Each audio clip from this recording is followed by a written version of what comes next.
Hello दोस्तों, स्वागत है आपका हमारे इस चैनल पर।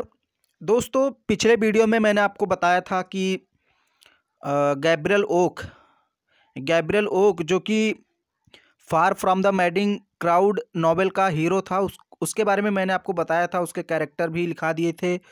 और आज हम लोग दूसरा कैरेक्टर स्टडी करेंगे, जैसे बोल्डवुड।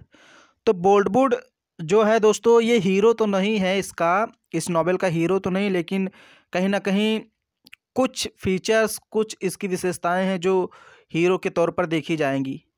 तो आज हम लोग बॉलीवुड के बारे में पढ़ेंगे, इसके कैरेक्टर को लिखेंगे और मैं कुछ पॉइंट लिखाऊंगा। जैसे मैंने गैब्रियल के बारे में 9 पॉइंट लिखाए थे, तो इसके बारे में भी 8-9 पॉइंट है, जिनमें से आपको 6-7 तैयार करना है अच्छे से। और अगर पूरा का पूरा तैयार हो जाता है तो ये बहुत बड़ी बात है। तो बॉलीवुड के कैरेक्टर के बारे में हम लोग आज डिस्कस करेंगे और लाइन बाय लाइन समझेंगे इसकी विशेषताएं क्या क्या हैं, इसका नेचर कैसा था, इसका पहनावा कैसा था, और सारी डिटेल हम इनके बारे में पढ़ेंगे दोस्तों। तो जैसा कि आप देख रहे हैं, बॉलीवुड की मैंने एक पिक यहाँ पर लगा रखी है। अगर आप देखेंगे तो बॉलीवुड की ये पिक है, ये आप यहाँ पर देख सकते हैं। ये है बॉलीवुड। तो देख सकते हैं कि आप यहाँ पर इनका जो थोड़ा सा चेहरा है, मतलब रेड कलर का है, गोरे हैं मीन्स, और इनका पहनावा भी बहुत अच्छा है। तो हम लोग चलिए देखते हैं, पहले इनके इंट्रोडक्शन के बारे में देखेंगे। जैसा कि गैब्रियल ओक के बारे में हम लोगों ने पहले पढ़ा था कि सबसे पहले किसी भी कैरेक्टर का अगर हम वर्णन करते हैं, चाहे वो लड़की हो या लड़का हो, तो पहली हेडिंग हम लोग यही डालते हैं, क्या, इंट्रोडक्शन, और लास्ट कंक्लूजन। तो हम लोग पहली हेडिंग चलिए देखते हैं, इंट्रोडक्शन। तो दोस्तों, इंट्रोडक्शन मैंने आपको दिखाया, आप देख रहे हैं। और इसमें बहुत ज़्यादा आपको लिखना नहीं। इंट्रोडक्शन में मैंने आपको बताया कि सिंपली उसको इंट्रोड्यूस करना पड़ता है, उसका परिचय देना पड़ता है, कौन था। अगर उसके बारे में कुछ जानकारी है तो आप वहाँ लिख सकते हैं इंट्रोडक्शन में। तो जैसे मैंने कहा, Bollywood is one of the most prominent characters in the novel. देखिए यहाँ पर एक वर्ड है। देखिए, आप जब पढ़ें कुछ भी इंग्लिश में, तो जो वर्ड मीनिंग आती है उसको आप ध्यान रखिए। तो यहाँ पर जो एक वर्ड है, मैं दिखाता हूँ आपको, प्रोमिनेंट। तो जो प्रोमिनेंट है, इसका मतलब होता है मुख्य या प्रमुख। तो Bollywood is one of the most prominent characters in the novel. ये जो नॉवेल है, इनमें प्रमुख कैरेक्टरों में से एक कैरेक्टर है बॉलीवुड। इसका मतलब यही हुआ कि इन कैरेक्टरों में से, जो नॉवेल में कैरेक्टर्स हैं, इनमें एक प्रमुख कैरेक्टर है। वो कौन है? बॉलीवुड। वही कह रहा है, Boldwood is one of the most prominent characters in the novel. He is rich farmer of Little Weatherbury. जो लिटिल वेदरबरी मीन्स जो छोटा सा गांव है, वेदरबरी कस्बा है, वहाँ का वो क्या है? एक अमीर फार्मर है। He is a rich farmer of Little Weatherbury. He is a bachelor means कुंवारा है। देखिए, ये बात ध्यान रखिए, ही इज़ ए बैचलर। ये भी एक जगह और आएगा इसका वर्णन। तो यहाँ आप इसको याद रखिए, ही इज़ ए बैचलर। वो मतलब उसकी शादी नहीं हुई, कुंवारा आदमी है। On a class analysis sorry on a close analysis of his character we find the following qualities in him. On a close analysis, close means होता है बहुत निकट से, एनालिसिस का मतलब विश्लेषण करना, देखना ध्यान से। तो अगर हम ध्यान से देखते हैं ऑफ हिज कैरेक्टर, इसके चरित्र को, वी फाइंड, तो हमें मिलता है the following qualities in him. तो कुछ क्वालिटीज़ हमें उनके बीच या उनमें मिलती हैं। अगर हम इसके कैरेक्टर को ध्यान से देखेंगे तो कुछ क्वालिटीज़ हमको नज़र आएंगी। अब वो कौन कौन सी क्वालिटीज़ है हम लोग आगे देखेंगे। ओके, तो इंट्रोडक्शन में आपको सिंपली इतना ही लिख देना। अगर आप कुछ ऐड करना चाहते हैं उसके बारे में, अगर आपको कुछ और पढ़ा है कहीं किताबों में, तो उसको आप ऐड कर सकते हैं, नहीं तो इतना ही काफ़ी। ओके, तो पहली हेडिंग आपको इंट्रोडक्शन लिखना। इंट्रोडक्शन में आपको इतना लिख देना। बहुत ईजी शब्दों में मैंने ईजी वर्ड में लिखाया है। अगर आप चाहें तो इसको नोट कर सकते हैं, या फिर चाहें तो स्क्रीनशॉट ले सकते हैं। ओके, तो चलिए देखते हैं दूसरी हेडिंग मैंने क्या लिखी है। तो दोस्तों, दूसरी हेडिंग हिज पर्सनालिटी। और मैंने आपको ये बताया भी था कि अगर लड़की है तो हर पर्सनालिटी, लड़का है तो हिज पर्सनालिटी। और दूसरा कैरेक्टर, जब भी आप कैरेक्टर कोई भी लिखें तो पहला इंट्रोडक्शन, दूसरा पर्सनालिटी, मीन्स आपको ये रट लेना है हेडिंग ना, कि दूसरे नंबर पर्सनालिटी आएगी। इससे क्या होगा कि जब आप एक ही चीज़ रटे रहेंगे ना, तो आपको हेडिंग सोचने की ज़रूरत ज़्यादा नहीं पड़ेगी। और जहाँ हेडिंग आपको याद रहेगी वहाँ आप उसके अंदर कुछ ना कुछ जरूर लिख देंगे। तो दूसरा हेडिंग आपको डालना है हिज पर्सनालिटी। पर्सनालिटी में लिखना रहता है कि उसका व्यक्तित्व कैसा है, दिखने में कैसा है, रंग रूप कैसा है, हाइट कैसी है, उसकी एज कितनी है, पर्सनालिटी में यही लिखना रहता है। ओके, और ये काफ़ी मतलब इम्पॉर्टेंट पॉइंट होता है किसी भी कैरेक्टर के बारे में। तो जैसे मैंने कहा Boldwood is a 41 years old, means 41 वर्ष का वो बोल्डवुड था। बोल्डवुड जो था 41 वर्ष का था, उसकी आयु 41 वर्ष की थी। But still he is quite good looking, लेकिन वो अब भी अच्छा दिख रहा था, दिखने में अच्छा लगता था। मीन्स बहुत बूढ़ा नहीं दिखता था, बूढ़ा नहीं दिखता था, वृद्ध नहीं दिखता था, दिखने में वो अभी नौजवान लगता था, वही कह रहा है। बट लेकिन स्टिल फिर भी he is quite good looking, वो अच्छा दिखता था। ही इज़ बैचलर, वो कुंवारा है, मैंने आपको पहले बताया। His height is also good, उसकी हाइट भी ऊंची है, मीन्स अच्छा है, लंबाई अच्छी है। His personality is so charming, उसकी पर्सनालिटी इतनी अच्छी है दैट कि every lady of Weatherbury to be his wife.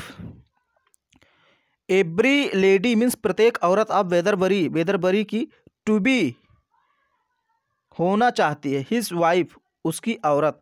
Means उसकी जो पर्सनालिटी है इतनी अच्छी है, उसकी हाइट इतनी अच्छी है कि जो वेदरबरी की औरतें हैं वो उसको अपने पति के रूप में स्वीकार करना चाहती, मीन्स उसकी वाइफ होना चाहती हैं।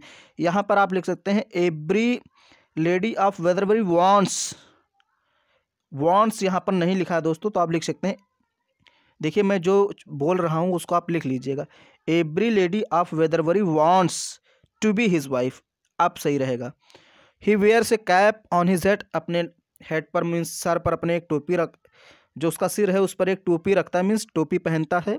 ही put on a fashionable coat on his body also, और अपने शरीर पर यानी बॉडी पर एक अच्छा फैशनेबल कोट भी धारण करता है, मीन्स अच्छा कोट पहनता है, मैंने आपको उसकी फ़ोटो में भी दिखाई थी। ओके, तो इतना आपको उसके पर्सनालिटी में लिख देना है।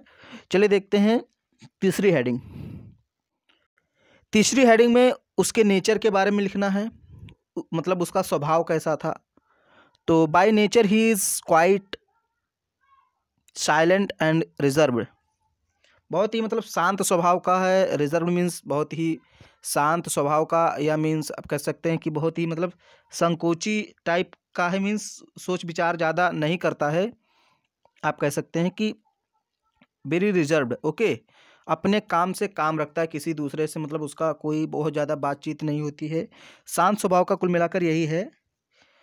He is in the habit of keeping himself aloof, देखिए अलूफ का मतलब होता है अलग, detached from the village society, और डिटैच का मतलब भी अलग होता है। तो अपने आप को जो सोसाइटी है मीन्स विलेज की सोसाइटी है, गांव का जो समाज है, उससे दूर रखता है। मैंने आपको बताया कि रिजर्व मीन्स अपने आप को बहुत ज़्यादा अलग रखता है, तो वही कह रहा है he is in the habit, वो उसकी आदत है, ऑफ कीपिंग रखने की, हिमसेल्फ स्वयं को, aloof and detached from the village society, village society से अलूफ और डिटैच नहीं, उससे अटैच नहीं रहता, डिटैच्ड रहता है, बहुत दूर रहता है। जो विलेज सोसाइटी उससे अपने आप को दूर रखता है, मीन्स ज़्यादा लोगों से मिलना बातें करना उसको नहीं पसंद है। This has made people think that he is not only unsocial but also unromantic, इसी कारण लोग उसके बारे में ये सोचते हैं कि वो बहुत ज़्यादा अनसोशल है। वो अनसोशल ही नहीं है बल्कि अनरोमांटिक है, अनसोशल तो है ही है, लेकिन उसके साथ साथ क्या है, अनरोमांटिक। वही कह रहा है he is not only unsocial, वो केवल अनसोशल ही नहीं है, बट आल्सो बल्कि अनरोमांटिक, अनरोमांटिक मीन्स वो ज़्यादा रोमांटिक का नहीं है, मीन्स ज़्यादा लड़कियों के बारे में नहीं सोचता है, औरतों के बारे में नहीं सोचता है, सोशली नहीं मीन्स समाज में ज़्यादा वो नहीं जाता, अनसोशल है। ओके, अनरोमांटिक है और अनसोशल है। Without caring this opinion he lives his own life, और इसकी वो चिंता भी नहीं करता कि मैं लोगों के समक्ष लोगों के बीच नहीं जाता हूँ, मैं बहुत ज़्यादा औरतों में ध्यान नहीं देता हूँ, इसके बारे में कभी सोचता भी नहीं है, और वो अपने तरीके से जीवन जीता है। He lives his own life, अपने तरीके से जीवन जीता है। ओके, तो इतना आपको उसके नेचर में लिख देना है। चलिए देखते हैं चौथी हेडिंग। चौथी हेडिंग में आपको लिखना है उसकी प्रॉस्पेरिटी, मीन्स उसकी संपन्नता। आपको मैंने पहले बताया है कि वो वेदरबरी का एक संपन्न किसान था, मीन्स अमीर किसान था। तो जैसे मैंने कहा ही is a rich and prosperous man, means वो बहुत ज़्यादा समृद्धशाली और अमीर व्यक्ति था। ही ओन्स ए फार्म, उसके पास एक फार्म था, एक फार्म मीन्स जिसमें बहुत सारे भेड़ थे और अन्य प्रकार के पशु थे, बहुत बड़ा फार्म था। फ्लॉक्स ऑफ सीप, मतलब भेड़ों का झुंड था। ए नंबर ऑफ फोर्सेस, और कई घोड़े थे, बहुत सारे घोड़े भी थे। He is in fact an aristocrat of his parish. पेरिस का वो एक प्रकार से मीन्स एरिस्टोक्रेट्स मतलब कुलीन वर्ग का था, एक प्रकार से अमीर व्यक्ति था, कुलीन वर्ग का था। It is due to his wealth, उसके धन के कारण ही। It is due to his wealth, उसके धन के कारण ही that people of Weatherbury look upon him, Weatherbury के लोग उसकी ओर ध्यान देते थे। With a admiration and reverence, means सम्मान और प्रशंसा के साथ। मीन्स जो वेदरबरी के लोग थे उसकी प्रशंसा करते थे, उसका सम्मान करते थे। और ये क्यों करते थे? क्योंकि वो एक धनी व्यक्ति था। ओके, धनी व्यक्ति था, इसीलिए लोग उसकी प्रशंसा करते थे, उसका सम्मान करते थे। एडमिरेशन मीन्स प्रशंसा। ओके, तो चौथी हेडिंग आपको हिज प्रॉस्पर्टी लिख देनी है। पांचवी हेडिंग चलिए देखते हैं। पांचवी हेडिंग में लिखना है हिज सिंप्लिसिटी एंड आर्टलेसनेस। देखिए आर्टलेसनेस, आर्टलेस मीन्स होता है कृत्रिमता, मीन्स जो आर्टिफिशियल चीज़ों में विश्वास करता है उसे आर्टलेस बोलते हैं। और आर्टलेसनेस मीन्स होता है जो उसमें विश्वास ना करे, मीन्स उसका जो जीवन था वो साधारण था, सिंप्लिसिटी में विश्वास रखता था। ओके, तो Boldwood is simple and artless to the backbone. Means backbone means यहाँ पर हड्डी नहीं है, मतलब वो अपने स्वभाव से बहुत ज़्यादा सिंपल था, विचारों से सिंपल था और आर्टलेस था, ज़्यादा कृत्रिम चीज़ों में विश्वास नहीं रखता था। ही नोज नो गाइल एंड नो कनिंगनेस। गाइल एंड कनिंगनेस मीन्स होता है चालाकियाँ। जैसे वो बहुत ज़्यादा धूर्त नहीं था, मीन्स लोगों को बेवकूफ़ बनाना उसका काम नहीं था, बहुत ज़्यादा कनिंगनेस नहीं था, चालाकी नहीं था। जैसे बहुत लोग होते हैं दूसरों को बेवकूफ़ बनाकर पैसा कमा लेते हैं, तो इस प्रकार का वो किसान नहीं था, वो चालाकियाँ नहीं जानता था। ही इज़ ऑलवेज फ्रैंक, हमेशा स्पष्ट रहता था, स्पष्टवादी था। फ्रैंक मीन्स स्पष्ट या अलग जिसे कह सकते हैं। फ्रैंक की दो इंग्लिश तो कई होती है फ्रैंक की, लेकिन दो मेन होती है, एक अलग, फ्रैंक मीन्स अलग भी होता है और फ्रैंक मीन्स स्पष्ट भी होता है। तो जो अलग रहेगा वो स्पष्ट रहेगा ही, मतलब वो जो कहना होता था मुंह पर कहता था। स्ट्रेट फॉरवर्ड, वही कह रहा है, स्ट्रेट फॉरवर्ड मीन्स मुंह पर कह देने वाला था, स्ट्रेट फॉरवर्ड सीधे कह देता था, कुछ भी मुंहफट था। ऑनेस्ट मीन्स ईमानदार था। Upright in his dealing with others, और लोगों से व्यवहार करते हुए भी बढ़िया व्यवहार करता था, उसका मैनर अच्छा था। डीलिंग विद अदर्स मीन्स जब लोगों के सामने आता था तो उसका मैनर जो था वो पॉलिश था, बहुत ही सभ्य मैनर था। This is the reason that very easily believes Troy, और यही कारण था, दिस इज़ द रीजन, यही कारण था that he very easily believes, कि वो तुरंत विश्वास कर लेता है ट्रॉय पर। जो सर्जन ट्रॉय था, मैंने आपको कैरेक्टर में पढ़ाया था कि वो जो far from the madding crowd, मैंने उसमें आपको बताया था कि ट्रॉय कौन था। तो वो अपनी जो बोल्डवुड था बहुत साधारण था, चालाकियों को नहीं जानता था, चोरी चकारी नहीं जानता था, और यही कारण है कि वो ट्रॉय पर तुरंत विश्वास कर लेता है। Who thought already married to Bathsheba, जिसने बासिबा से मैरी की थी, मतलब शादी कर ली थी। Tells him that he will marry Fanny Robin, और उसने बताया क्या था, ट्रॉय ने बताया था कि हम फैनी रॉबिन से शादी करेंगे, और ये विश्वास कर लेता है बोल्डवुड। और वो शादी किससे कर लेता है? बासिबा से। बोल्डवुड से कहता है कि मैं फैनी रॉबिन से शादी करूंगा, और तुरंत ये बोल्डवुड विश्वास कर लेता है, क्योंकि ये चालाकी ज़्यादा जानता नहीं है। और बाद में वो ट्रॉय जो था धोखेबाज था, तो उसने फैनी रॉबिन को छोड़कर बासिबा से शादी कर ली। तो इसकी चालाकियों को समझ नहीं पाता है, तो इसलिए हम कह सकते हैं बहुत ज़्यादा सिंपल आदमी था, बहुत ज़्यादा आर्टिफिशियल नहीं था। ओके, तो पांचवी हेडिंग में आपको यही लिखना है। चलिए देखते हैं छठी हेडिंग। छठी हेडिंग में लिखना है आपको हिज लव फॉर बासिबा। जैसे मैंने आपको गैब्रियल के बारे में भी लिखवाया था कि गैब्रियल भी बासिबा को प्यार करता था, और ये भी मतलब चाहने लगा था उसको। जब इसने बासिबा ने जब बोल्डवुड को लेटर भेजा, वैलेंटाइन कार्ड भेजा, तभी से इसके दिल में उसके प्रति चाहत आ गई थी बोल्डवुड। तो बोल्डवुड भी कहीं ना कहीं बासिबा को चाहने लगा था, उससे शादी करना चाहता था। वही कह रहा, although he was very indifferent to the women and lived in a impregnable fortress. देखिए इनडिफरेंट मीन्स बहुत उदासीन था, बहुत ही उदासीन था टू द वुमेन, लड़कियों के प्रति या औरतों के प्रति, मीन्स औरतों में ज़्यादा इंटरेस्ट नहीं लेता था। And lived in his impregnable fortress. Impregnable means अभेद, जहाँ तक कोई जल्दी पहुँच ना पाए, और फोर्ट्रेस मीन्स किला, तो अभेद किले में रहता था। मीन्स उसका जो किला था एकांत था, एकांत में सबसे अलग एक बंगले में, या फिर हम कह सकते हैं किला, उस समय उस किले में वो रहता था, मीन्स और इनडिफरेंट था, औरतों के प्रति इनडिफरेंट था। वही कह रहा although he was very indifferent, बहुत ज़्यादा उदासीन था। टू द वुमेन, औरतों के प्रति, मीन्स औरतों में बहुत ज़्यादा विश्वास नहीं करता था, उनमें इंटरेस्ट नहीं लेता था। And lived in his impregnable fortress, और अपने अभेद किले में रहता था। Yet he fails to be indifferent to the coquettish flirtation of the queen of the corn market.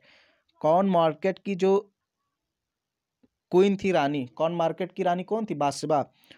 उसके नखरेपन में, कटिस देखिए यहाँ लिखा कोकेटिस, कोकेटिस, और फ्लर्टेशन मीन्स होता है उसका जो नखरापन था, अदाएं थी, जिसे हम अदाएं भी कह सकते हैं, उनके अदाओं से वो बच नहीं पाया। जो बादशाह का नखरापन था, नखरा था, उससे वो बच नहीं पाया और उसके प्यार के जाल में फंस गया। वही कह रहा है यट ही फेल्स, वो फेल हो गया, टू बी इनडिफरेंट, उदासीन होने से, मतलब उसकी उदासीनता चली गई, to the coquettish flirtation of the queen of the corn market. Corn market की जो रानी थी, कॉर्न मार्केट की रानी वही थी बादशाह कॉर्न मार्केट की, तो उसके चक्कर में वो पड़ गया। वेन बादशाह सेंट ही में वैलेंटाइन, जब बादशाह ने उसको वैलेंटाइन भेजा, he became very eager to meet her, तो उससे मिलने के लिए बहुत ज़्यादा उत्सुक हो गया। जब बादशाह ने बोल्डवुड को वो कार्ड भेजा, वैलेंटाइन कार्ड, तो बोल्डवुड बहुत ज़्यादा उत्सुक हो गया कि अब मुझे बादशाह से मिलना है।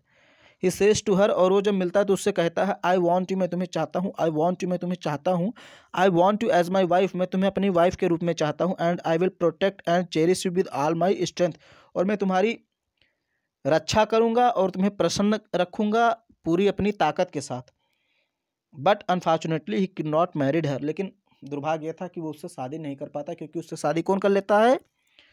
ट्रॉय, सर्जन ट्रॉय बादशाह से शादी कर लेता है और ये नहीं कर पाता है। ओके, तो छठी हेडिंग आपको यही लिखनी है। चलिए देखते हैं सातवीं हेडिंग। सातवीं हेडिंग में आपको लिखना है his spirit of vengeance, means देखिए यहाँ पर ऑफ होगा जहाँ इफ लिखा हुआ है। His spirit of vengeance means उसकी जो बदले की भावना है, बदले की भावना, हेडिंग इसका मतलब यही हुआ। तो इस fully of the spirit of vengeance means वो बदले की भावना से भरा हुआ था। लाइक गैब्रिएल, जैसे कि Gabriel, he can not forgive Troy, वो ट्रॉय को माफ़ नहीं कर सकता था। फॉर मैरिंग बादशाह, क्योंकि उसने बादशाह से मैरी कर ली थी। He reads in the newspaper given to him by Troy, Troy जब शादी करता है तो उसको बोल्डवुड को लाकर एक न्यूज़पेपर देता है। उस न्यूज़पेपर में ट्रॉय और बादशाह की शादी की फ़ोटो रहती है और न्यूज़ छपी रहती है। तो बोल्डवुड गुस्सा हो जाता है कि तुम तो बादशाह शादी कर लो, दूसरी बात हमें लाकर पेपर दिखा रहे हो। तो उसको उसके ऊपर गुस्सा हो जाता है। At least he shots him on the spot, Troy dies. और अंत में अगर आपने प्ले देखा, ये नॉवेल देखा है, तो उसमें अंत में क्या होता है कि ये बोल्डवुड ट्रॉय को गोली मार देता है, शूट कर देता है, और उसी स्थान पर, ऑन द स्पॉट मीन्स उसी स्थान पर, ट्रॉय डाइज, ट्रॉय मर जाता है। यहाँ पर द 2 बार आ चुका है, तो इसको एक बार कर लीजिए। जैसे यहाँ पर द आप देख रहे हैं 2 बार आया है, इसको एक बार कर लीजिए। ये टाइपिंग में थोड़ी सी मिस्टेक हो जाती है दोस्तों, तो उसको आप सुधार सकते हैं। ओके, तो सातवीं हेडिंग आपको यही लिखना है, his spirit of vengeance. Okay, आप चलिए देखते हैं आठवीं हेडिंग। आठवीं हेडिंग काफ़ी अच्छी हेडिंग, इसको लिखना है आपको हिज ट्रेजिक एंड में। हिज ट्रेजिक एंड आपको लिखना, उसके अंतर्गत इतनी सारी चीज़ें लिखना। देखिए ट्रेजिक मीन्स होता है दुखद, एंड मीन्स उसका समापन, यानी कि जो उसका जो समापन, उसका जो अंत होता है बहुत ही दुखद होता है। जैसे the end of Bollywoods life is very tragic, जो बॉलीवुड के जीवन का अंत है वो बहुत ही दुखदपूर्ण होता है। He was frustrated in love and disappointed in life, वो लव में फंस गया था, फ्रस्ट्रेटेड में परेशान हो गया था, इन डिसअपॉइंटेड इन लाइफ, और अपने जीवन से भी निराश था। After shooting down Troy, shooting जब वो ट्रॉय को शूट कर देता है, गोली मार देता है, ही टेक्स अप हिज हैट, तो अपनी टोपी को उठाता है, and goes out into the darkness, और फिर अंधकार की ओर चला जाता है, मीन्स जेल हो जाता है उसको। डार्कनेस मीन्स नर्क में चला जाता है एक प्रकार से, गोली मार करके। ही प्रोसीड्स टू कैस्टर ब्रिज, वो कैस्टर ब्रिज जाता है, एंड सरेंडर्स हिमसेल्फ, और स्वयं को सरेंडर कर देता है। टू द प्रिजन, जेल में, अथॉरिटीज़, जो जेल के अथॉरिटीज़ होते हैं, जो उसके मीन्स जेल के शासन प्रशासन करने वाले जो अधिकारी होते हैं, उनके पास जाता है और अपने आप को सरेंडर कर देता है। ही इज ट्राइड, उस पर मुकदमा चलाया जाता है, and found guilty of murder, और उसे हत्या का दोषी पाया जाता है। He is sentence to death, उसको मौत की सज़ा हो जाती है। बट लेकिन after the death sentence committed to life imprisonment, लेकिन बाद में, आफ्टर मीन्स बाद में, द डेथ सेंटेंस जो उसकी मौत की सज़ा है, कमिटेड बदल जाती है टू लाइफ इम्प्रिजनमेंट, जीवन कारावास में। बाद में वेदरबरी के लोग मीन्स अपने सबूतों से या गवाहों के माध्यम से उसका जो हम कह सकते हैं जो उसको फांसी की सज़ा हुई थी वो जीवन कारावास में चेंज कर दिया जाता है, उसको थोड़ा सा क्षमा कर दिया जाता है, हम कह सकते हैं मौत से उसको क्षमादान दे दिया जाता है और उसको जीवन कारावास हो जाता है, लाइफ इम्प्रिजनमेंट। अब जीवन भर वो जेल में रहेगा, लेकिन उसको मौत की सज़ा माफ़ कर दी गई। ओके, तो ये 9वीं हेडिंग लिखनी ही स्ट्रेजिक एंड। अब चलिए देखते हैं 10वीं, सॉरी ये 8वीं थी, इसके बाद 9वीं आएगी। 9वीं हेडिंग मैंने आपको बताया कि आपको 9वीं हेडिंग में बस कंक्लूजन लिखना है, चाहे वो किसका भी हो। जैसे in conclusion we can say that Boldwood is the most tragic figure in the novel. सबसे बढ़िया दुखद फिगर अगर देखें तो नॉवेल में बोल्डवुड है। In conclusion we can say that, हम लोग कह सकते हैं दैट कि Boldwood is the most tragic figure, सबसे दुखद फिगर कौन है, बोल्डवुड इन द नॉवेल में, यानी कि सबसे दुखद चरित्र किसका है, बोल्डवुड का इस नॉवेल में। Happiness is but an occasional episode in his life. Happiness तो उसके जीवन में था, आया, लेकिन बहुत ही अकेजनल मीन्स कभी कदार आने वाला एपिसोड की तरह था। जैसे लाइफ में कभी कदार आप कोई एपिसोड देखते हैं तो कभी कभी कोई एपिसोड बहुत अच्छा आ जाता है, लेकिन वो तुरंत चला जाता है दूसरे दिन। तो हैप्पीनेस जो था उसके जीवन में ऐसे ही आया, एक एपिसोड की तरह आया है, एक एपिसोड की तरह हैप्पीनेस आया और चला गया। ही इज़ मोक्ड बाई डेस्टिनी, भाग्य ने उस पर हंसा, एंड क्रॉस्ड बाई फेथ, और भाग्य ने उसका साथ भी नहीं दिया, क्रॉस्ड मीन्स उसे छोड़ दिया। ही लीड्स अ ट्रेजिक लाइफ, बहुत ही दुखद जीवन वो जीता है, and ends his life in tragedy, और दुखद में ही उसका समापन भी हो जाता है। ओके, एक तो अकेले वो पहले से जी रहा था दुखद जीवन, ना तो उसके पास कोई परिवार था, ना तो उसकी कोई पत्नी, और फिर बाद में उसका अंत भी वैसे होता है। ओके दोस्तों, तो ये रहा बोल्डवुड का कैरेक्टर। मैंने थोड़ा सा तेज पढ़ा चुकी कैरेक्टर, देखिए आप लोग खुद इसको लिख सकते हैं। मैंने थोड़ा सा उसको पढ़ने की कोशिश भी की, आपको समझा दिया, हालांकि इसमें बहुत ज़्यादा कुछ कठिन वर्ड नहीं है, एक दो वर्ड हैं, बाकी सब सिंपल वर्ड का मैंने इस्तेमाल किया ताकि आपको भी समझ में आए और अच्छी तैयारी आप कर सकें। ओके, तो अगर आपके दोस्त हैं जो आपके साथ पढ़ रहे हैं तो उनको भी ये चैनल आप शेयर कर दीजिए, उनको बता दीजिए कि यहाँ से पढ़ें, सारे कंटेंट उपलब्ध कराए जाएंगे। जो भी कमेंट में आप लिखेंगे कोशिश करूँगा कि उनका वीडियो बनाऊँ। ओके दोस्तों, तो आज के लिए इतना ही। हम अगले वीडियो में हो सकता है कि हम लोग बासिवा, जो कि इस नॉवेल की हीरोइन है, उसके कैरेक्टर के बारे में हम लोग डिस्कस करेंगे। ओके, तो बहुत बहुत धन्यवाद दोस्तों देखने के लिए।